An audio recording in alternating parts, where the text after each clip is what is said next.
Halo semuanya, selamat datang di Sound Smokers, channel tontonan favorit Mbak Laundry langganan kamu. Oke, halo coy, apa kabar? Sehat kan ya? Ya udah deh. Untuk teruntuk para pria-pria berhati dingin yang tidak peka dan serba salah, terutama bagi bapak-bapak muda yang kurang pengalaman dan penuh kebimbangan. Gue punya solusinya nih buat kalian melalui film ini. Dan film yang gue bakal bahas kali ini adalah judulnya What Woman Want. Film ini menceritakan tentang perjuangan seorang pria yang adalah sebagai ayah bagi putrinya dan atasan di kantornya bagi para karyawan wanitanya, di mana pria ini tidak peka dengan perasaan wanita yang membuat para wanita di sekitarnya nggak nyaman. Tapi suatu ketika dia mendapat kekuatan yang bisa mendengarkan isi hati wanita. Waduh, kekuatan yang diidam-idamkan nih bos. Penasaran gak tuh perjuangan pria ini untuk bisa mengerti para wanita? Oke, nggak usah lama-lama, langsung aja tarik mon intro.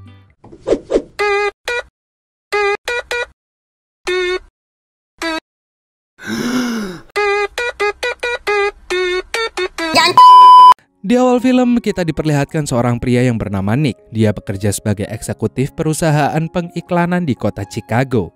Nick hidup bersama dengan ibunya di Las Vegas. Karena hal itu selama masa kecilnya ia selalu dikelilingi oleh mbak-mbak cantik. Nick memiliki mantan istri yang bernama Gigi. Dari pernikahannya itu ia memiliki seorang putri bernama Alex yang berusia 15 tahun. Alex dan Nick memiliki hubungan yang gak baik karena Nick tidak perhatian terhadap putrinya itu. Di apartemennya, Nick memperkerjakan asisten rumah tangga yang bernama Stella. Dia juga memiliki gebetan bernama Lola yang bekerja di sebuah kafe. Nick juga sangat hebat dalam pekerjaannya di kantor, yaitu menginginkan produk yang bermanfaat untuk para wanita. Bakat terpendam Nick juga nampak dalam menggoda dan mendekati para wanita. Namun dia sama sekali tidak memiliki pengetahuan mengenai perasaan wanita. Sungguh mas-mas yang multi talent. Kembali ke pekerjaan Nick, diketahui peningkatan konsumsi produk wanita sangat meningkat pesat di Amerika, dan hal ini menyebabkan skill yang dimiliki Nick menjadi kurang diperlukan. Kemudian Nick bertemu dengan bosnya yang mendapatkan informasi bahwa si bos merekrut seorang wanita bernama Darcy untuk mengisi jabatan kreatif direktor. Padahal selama ini Nick mengincar jabatan tersebut. Darcy ini merupakan seorang wanita tersukses di Chicago dalam bidang mengiklankan produk wanita. Scene berpindah ke sebuah pesta pernikahan mantan istrinya yang bernama Gigi. Dia mengatakan bahwa akan berbulan madu selama 2 minggu dan menitipkan Alex kepada Nick sampai dia kembali. Nick akhirnya mengetahui kalau Alex memiliki kekasih bernama Cameron Del Monte bin Cardun. Nick sebenarnya tidak menyetujui putrinya itu memiliki pacar. Namun Alex yang selama ini tidak mendapatkan kasih sayang dari Nick pun ora urus dan alias tidak memperdulikannya. Di hari pertama Darcy bekerja, dia mengarahkan perusahaan itu untuk mentargetkan konsumen wanita. Darcy kemudian membagikan sebuah kotak yang berisi produk-produk wanita. Dia meminta mereka membuat ide untuk menjual barang-barang tersebut. Kotak itu berisi sebuah krim, maskara, moisturizer, lipstick, waxing, dan kacamata kuda anti UV. Walalala. Di apartemennya, Nick mencoba mencari ide untuk menjual lipstick kepada wanita. Namun ia sangat kesulitan. Untuk mencari sebuah ide tersebut, dia perlu mengetahui psikis dan keinginan wanita. Nick kemudian mengambil sebuah CD lagu pop dari tas milik Alex demi membantunya mendapat ide. Agar meyakinkan konsumennya, Nick harus mencoba satu persatu produk wanita itu sambil minum jamu kesukaan kita. Saat Nick mencoba kacamata kuda anti UV tersebut, tiba-tiba Alex dan pacarnya datang. Seketika suasana pun jadi canggung. Pacar Alex itu pun langsung keluar dari sana. Alex pun sangat kesal pada ayahnya. Nick pun mencoba untuk menjelaskan semuanya, namun Alex tidak menghiraukannya karena Nick tidak pernah peduli padanya. Dengan semangat muda membara, Nick melanjutkan untuk mencari ide pemasarannya. Dia memegang sebuah hair dryer, tapi tiba-tiba ia terpeleset dan jatuh ke bak mandi bersamaan dengan hair dryer yang membuat Nick langsung kesetrum dan jatuh pingsan. Walalah mas. Keesokan harinya Stella datang untuk membersihkan apartemennya. Tiba-tiba Nick bisa mendengar suara Stella yang menggerutu dalam hati karena ruangan yang sangat berantakan. Namun Nick masih belum menyadari kalau ia dapat mendengarkan isi hati wanita. Wululululu.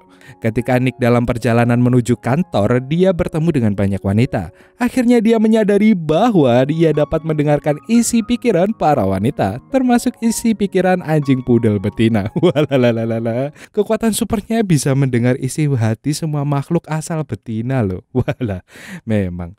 Sesampainya di kantor, Nick menjadi tertekan karena para rekan kerja wanitanya banyak yang menghinanya di dalam hati. Ada yang mengatakan kalau Nick tidak pintar karena gak pernah minum Cerebrofit. Ada juga yang menghina penampilannya gak banget katanya. Kemudian Nick berpapasan dengan seorang wanita yang bernama Erin yang depresi akan hidupnya. Sekretarisnya yang bernama Annie di dalam pikirannya juga mengatakan kalau dia sangat benci pada Nick karena ia memberi banyak tugas yang gak penting. Nick pun segera mencari nomor seorang dokter untuk mengatasi keanehan ini. Lalu temannya yang bernama Morgan datang untuk mengajaknya ke sebuah rapat. Di rapat itu Nick menggunakan kekuatannya untuk membuat Darcy terpesona. Saat Nick pulang kerja, dia memergoki putrinya yang sedang belajar bareng pacarnya. Waduh, salah satu indikasi anak berprestasi adalah wajib belajar, ya kan? Sambil emosi, Nick langsung menyuruh pria itu segera keluar dari apartemennya. Nick juga mendengar isi hati putrinya yang berkata, "Dasar ayah gak pengertian, kenapa datang saat lagi enak-enaknya? Kan aku belum selesai belajar," kata Alex. Alex kemudian pergi keluar bersama pacarnya. Nick akhirnya merenung dan kepikiran karena banyak wanita berpikiran buruk terhadapnya, termasuk anaknya sendiri. Nick kemudian mencoba menyetrum kembali dirinya sendiri dengan menantang alam semesta agar kembali normal. Akan tetapi percobaannya itu hanyalah sia-sia. Keesokan harinya Nick mendatangi seorang dokter untuk memeriksa kekuatan anehnya. Akan tetapi dokter ini juga berpikiran buruk pada Nick dan menganggap dia nggak waras dan nggak percaya padanya. Namun Nick berhasil meyakinkannya mengenai kekuatan itu. Bukannya memberinya terapi, dokter itu justru menyadarkan Nick bahwa dia adalah pria paling beruntung karena dapat membaca pikiran wanita. Dokter itu juga mengatakan bahwa Nick dapat menguasai dunia dengan kekuatannya tersebut. Sambil tersenyum tipis, Nick akhirnya menyadari bahwa dia sangat beruntung memiliki kekuatan ini. Ahai. Dengan kemampuan pendengarannya, Nick mendatangi Lola yang selama ini menolak ajakan kencannya. Nick pun mendengarkan semua pikiran Lola dan meyakinkannya untuk pergi berkencan dengannya. Kembali ke kantor Nick, dia mencoba menggunakan kekuatan ini untuk menjalin hubungan baik dengan para rekan kerja wanitanya. Dia mendengarkan keluh kesah sekretarisnya dan membantu Erin membereskan dokumennya. Nick juga mendengarkan isi pikiran Darcy yang sedang mengerjakan proyek rahasia dan menawarkan bantuan padanya. Selama percakapan di kantor, Darcy mengetahui bahwa anak Nick akan pergi ke sebuah pesta dansa. Darcy memberitahu Nick bahwa gaun adalah hal penting bagi putrinya karena dia akan pergi ke pesta dansa. Sepulangnya Nick ke apartemennya, dia bertemu dengan Alex dan kedua temannya yang membicarakan mengenai pesta dansa tersebut. Nick pun mendengarkan isi pikiran salah satu teman Alex yang mengatakan bahwa dia adalah ayah yang menyebalkan. Lalu Nick mencoba mengajak Alex untuk berbelanja sebuah gaun. Seketika itu juga pikiran kedua teman Alex berubah jadi kagum padanya. Waduh. Di malam harinya, Nick menggunakan kekuatannya untuk menjadikan kencan yang indah tak terlupakan bersama Lola. Kemudian mereka menuju rumah Lola untuk melipat selimut bersama. Walalalala. Awalnya Nick merasa sangat terganggu karena mendengar isi pikiran Lola yang muda, liar, dan berani. Tapi pada akhirnya Nick berhasil membuat Lola sangat puas dengan keahliannya melipat selimut yang sangat bersih, rapi, wangi, serta persisi. Di dalam hari-hari ke depan, Nick terus-menerus berada di sekitar para wanita dan berusaha untuk mengetahui pikiran dan perasaan mereka. Nick juga mulai sering menghabiskan waktu bersama Darcy. Darcy pun mulai kagum pada Nick karena dia bisa mengerti pikiran dan perasaan wanita, hingga membuat Darcy penasaran apakah Nick memiliki perasaan terhadap dirinya. Waduh. Terlihat hubungan Nick dan Alex semakin membaik setelah dia menemani putrinya itu berbelanja gaun untuk pesta dansa. Nick menasihati Alex bahwa pacarnya itu hanya ingin belajar bareng dengannya, dan setelah itu pasti dia akan meninggalkannya bersama luka dan penuh putus asa. Wah. Nick menyuruh Alex untuk bersabar dan menunggu pria yang pantas dengannya. Lalu Alex pun berterima kasih karena telah membelikannya gaun. Akan tetapi dia mempertanyakan kenapa Nick sekarang menjadi ayah yang overprotective setelah menghilang selama 15 tahun tanpa menemani masa kecilnya. Malam harinya Nick mulai membuat Darcy jatuh cinta padanya. Waduh, berkat kekuatan itu membuat segala hal menjadi sempurna. Seiring berjalannya waktu, ternyata Nick juga tertarik padanya. Mas-mas yang gampang jatuh cinta. Suatu saat pada sebuah makan malam, Nick dan Darcy senam mulut bersama. Selesai makan malam, Darcy mengantar Nick pulang ke apartemennya. Dari kejauhan Lola melihat hal itu yang membuat dia sangat patah hati saat itu juga, karena Nick sudah bersama wanita lain. Agar Lola tenang, Nick berkata bahwa dia sebenarnya suka dengan sesama pria. Mendengar hal itu membuat Lola tenang dan kembali ke rumahnya dengan bahagia. Pagi harinya di kantor, Nick sedang mempersiapkan presentasinya. Merasa bersalah karena telah mencuri ide Darcy, Nick meminta Darcy untuk mempresentasikannya kepada investor. Akan tetapi Darcy berkata bahwa ini adalah semua idenya Nick. Sebelum presentasi, Nick mendengar isi pikiran Erin yang ingin mengakhiri hidupnya. Hal ini sebenarnya disebabkan oleh Nick karena ia menyebabkan Erin berada di posisi itu selama 2 tahun yang lalu. Presentasi itu pun berjalan dengan lancar dan membuat para investor menandatangani kontrak dengan perusahaannya. Nick semakin merasa bersalah pada Darcy. Dia sebenarnya ingin mengakui segalanya pada Darcy. Namun, dia malah tidak mendengarkannya. Kemudian Darcy mengajak Nick ke rumah baru yang dia beli dan menunjukkan isi rumahnya tersebut. Hari berikutnya, Nick bertemu dengan bosnya. Bosnya memberi posisi sebagai kreatif direktur pada Nick karena pencapaiannya yang luar biasa. Akan tetapi, ternyata bosnya telah memecat Darcy dari kantor karena Darcy tidak berperan sama sekali dalam hal ini.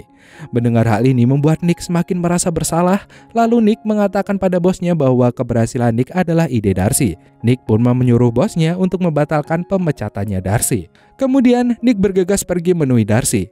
Akan tetapi ia menyadari kalau Erin tidak masuk hari itu dan tidak ada alasan yang jelas. Karena khawatir pada Erin yang akan mengakhiri hidupnya, Nick segera menghampiri Erin terlebih dahulu. Dan saat perjalanan ke rumah Erin, Nick terkena ledakan listrik akibat konslet saat hujan deras. Tetapi dia masih baik-baik aja. Saat sampai di rumah Erin, Nick menemukan surat terakhir dari Erin, tapi untungnya Erin belum sempat COD sama malaikat. Erin sangat terkejut saat melihat Nick ada di rumahnya. Nick kemudian menghiburnya dan beralasan dia datang ke rumah Erin karena ingin menawari sebuah promosi jabatan. Ketika berbicara dengan Erin, Nick menyadari bahwa dia tidak lagi bisa mendengar isi pikiran wanita. Dia menyimpulkan bahwa ia telah kehilangan kekuatannya.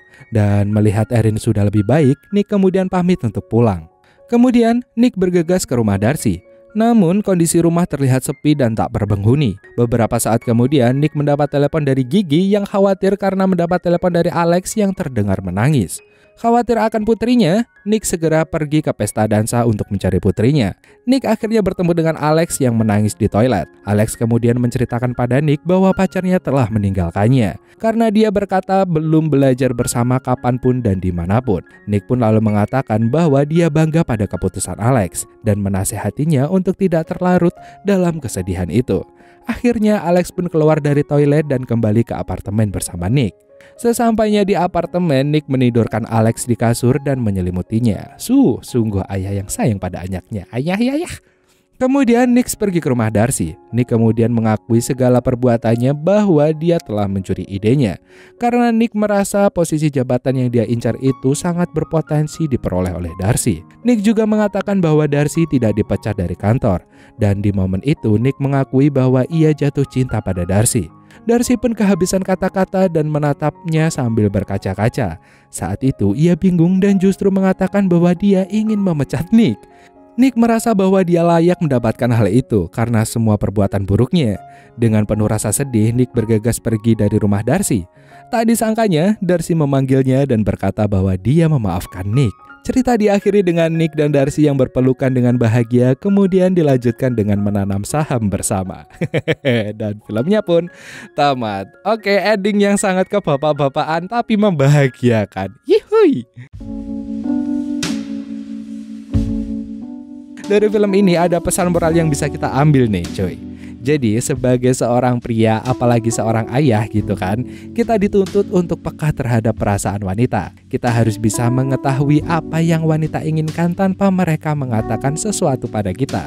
Solusinya jadilah dukun agar bisa membaca wanita. Walalala, naskah ngawur anjing. Tapi ya bagus sih film ini mengingatkan kita sebagai pria yang harus mengerti perasaan wanita gitu. Maksudnya ketika wanita mengasih kode gitu, kita harus tahu dia maksudnya itu pengen apa gitu. Kita harus paham. Jadi dia maunya apa, kita bisa turutin. Kalau kita bisa turutin, dia bisa nurutin mau kita. Wala. Biasanya sih gitu, tapi nggak tahu deh orang-orang di luar sana kan beda-beda ya kan. Jadi semangat buat kalian yang di luar sana, khususnya bapak-bapak muda yang bisa ambil hikmah dari film ini, dan pria-pria hebat di mata wanita kalian. Jadilah pria hebat di mata wanita kalian maksudnya. Jadilah kebanggaan bagi wanita-wanita lain di luar sana, termasuk pasangan, orang tua, kakak, adik bisa kan. Tapi ya udahlah, jadilah kebanggaan keluarga dan jadilah kebanggaan bagi dirimu sendiri. Oke deh, sekian dulu dari Emon. Semoga kalian terus sehat biar bisa terus dukung kita dengan cara like, comment, subscribe, dan share video ini ke bapak-bapak manapun yang muda gak peka di sekitar kalian. Emon undur-undur, see you next time dan dadah.